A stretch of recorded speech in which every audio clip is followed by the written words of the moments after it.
Right. So you think about a presidential campaign, and It's easy to get caught up in, like, the whirlwind of it all, right? You've yeah, got the yeah, speeches and the strategies and all that. absolutely. But sometimes, It boils down to something much simpler. Sometimes it's about bringing out the big guns. Mhm. And in Kamala Harris's case, that means bringing in Bill Clinton back into the fold to try to really connect with, well, a really crucial demographic in this election, Black voters. well, and what's so fascinating about this, what you brought up is, it's not even just, a typical endorsement where Right. he's just Exactly. showing up at a rally, giving his speech, and then, heading off. He's being very strategically deployed here, Yeah.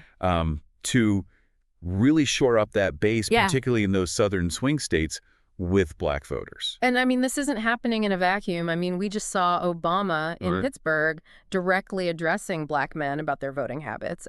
It's It seems like there's a very, I don't know, concerted effort here to really engage this demographic in a way we haven't really seen, I think, maybe ever before. Yeah. But Clinton's southern swing, specifically targeting Georgia and North Carolina. And just a reminder to everyone, those are the states with the two largest shares of Black voters in the country. Wow. I mean, Yeah. that feels very intentional, wouldn't you say? Yeah, no, absolutely. And I think, it's no coincidence, right? Those states are considered swing states precisely because of their large Black populations.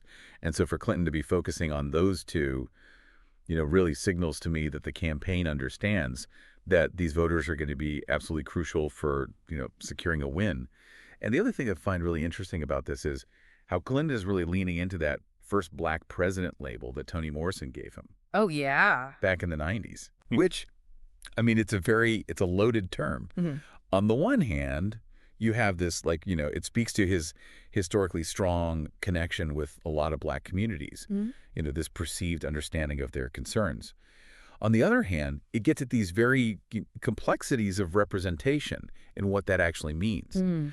But for the purposes of this campaign strategy, it seems to be about tapping into that connection, that sense of shared history. Mhm. And, particularly in places like Georgia and North Carolina, which have, obviously their own complex legacies when it comes to race and politics. And he's not mincing words. No. I mean, at a rally in Georgia, he said, if you decide you've got something better to do for the next few days talking about the election, you'll regret it the rest of your life. Wow. I mean, That's pretty scarred. it's a stark warning. So how do we think that resonates with voters? I think it's certainly a very high stakes message. Yeah. And I think it's very strategically aligned with, I think, a lot of anxieties that many Black voters feel, particularly in the South, regarding voter suppression. Mm. We've seen a wave of new voting laws enacted in these states. And for Black voters who've historically faced so many barriers to the ballot box, these kinds of warnings, I think, land differently, right? It's a reminder of what's at stake. And it really underscores the importance of their participation. And this is where, it gets really interesting because Clinton's approach feels very distinct from, say, how Kamala Harris is approaching this demographic. It does. And it feels much more like, Clinton's really going for that emotional appeal, whereas she's leading with policy. I mean, this week alone, she released this whole agenda that's focused very specifically on Black communities, economic investment, tackling health disparities, even marijuana legalization is in there. Yeah, and it's really targeted. I mean, if you look at something, let's take like economic investment, for instance. Black men in particular are so disproportionately affected by the racial wealth gap in this country, the lack of job opportunities, the barriers to entrepreneurship. So I think for her to be addressing these issues very directly, as she's trying to do, really speaks to, I think, the lived realities of a lot of people in this demographic. It is interesting, though, because while the polls show her with really quite a comfortable lead overall among Black voters, Mm-hmm. there are some polls that suggest there may be a little bit of vulnerability there, specifically with Black men, Interesting. which, again, makes sense why her team would be like, okay, Bill, we need you to go down south.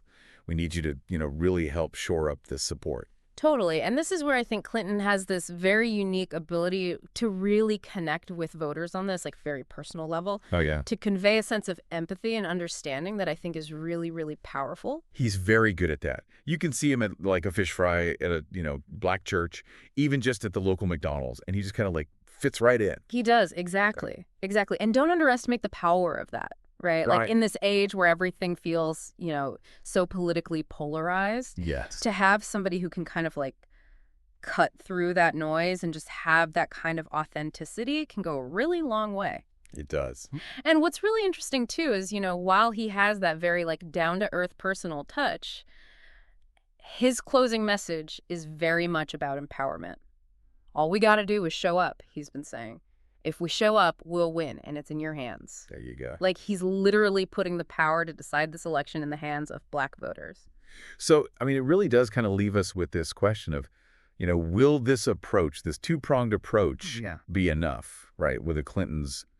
We could almost call it, I guess, charisma and that emotional appeal, coupled with, Harris's much more kind of targeted and detail-oriented policies. Will that be enough to really get Black voters to turn out in the numbers they need to really swing this election? I mean, it's fascinating. It is. It's going to be really fascinating to watch this all unfold.